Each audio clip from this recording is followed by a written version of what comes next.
Now let me show you two more formulas for the cases that we don't have parametric formulas. Instead, the curve is defined by the regular way, like y equal to g of x, x is between a and b. And we can show you the arc length in this case is in this form. So now let me show you this formula. For that purpose, we need to apply the formula we already know. That's for the parametric form. So let me rewrite this regular form to a parametric form. The method is we involve a new parameter t. So let me just let x equals to t. Okay.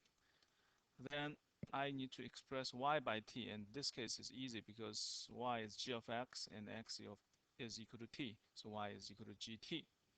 And between a and b for x is same as t is between a and b.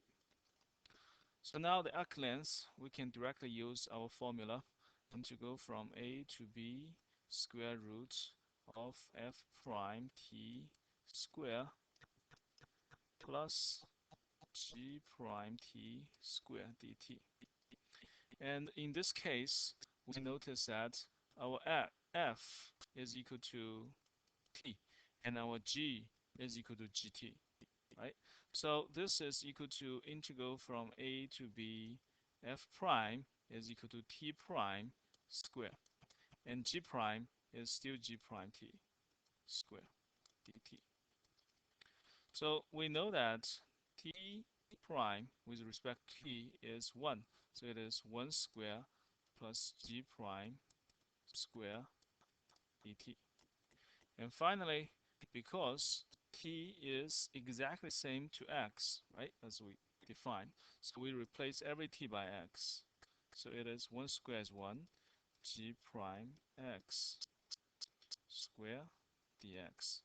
That's why we get that formula, integral from a to b square root of 1 plus g prime square dx. So in the future, you can directly use this formula. And similarly, if the equation is given by x equal to some y and y between a and b, then the formula is almost same. Just here, the independent variable is y. Okay, so square root 1 plus g prime y square dy. So now let's see how to apply these two new formulas. For example, we have a curve given by y squared equal to x, and you want to find the arc length from 0, 0 to 1, 1, in which these 2 points are on this curve. Now, first, we need to rewrite this equation in a form x equal to y or y equal to some x. Okay. So here is when you rewrite x equal to y squared. And we need to find the boundary of y now, right? So y is given here, 0 to 1. So y is from 0 to 1.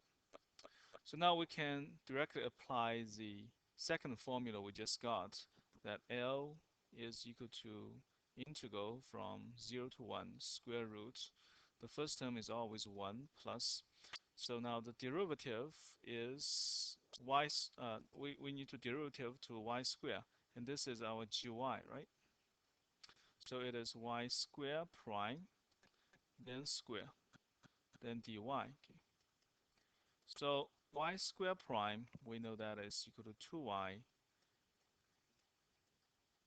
Note that you need a quantity over 2y, right? Then square. So you can simplify a little bit. Get a square root of 1 plus 4y squared dy.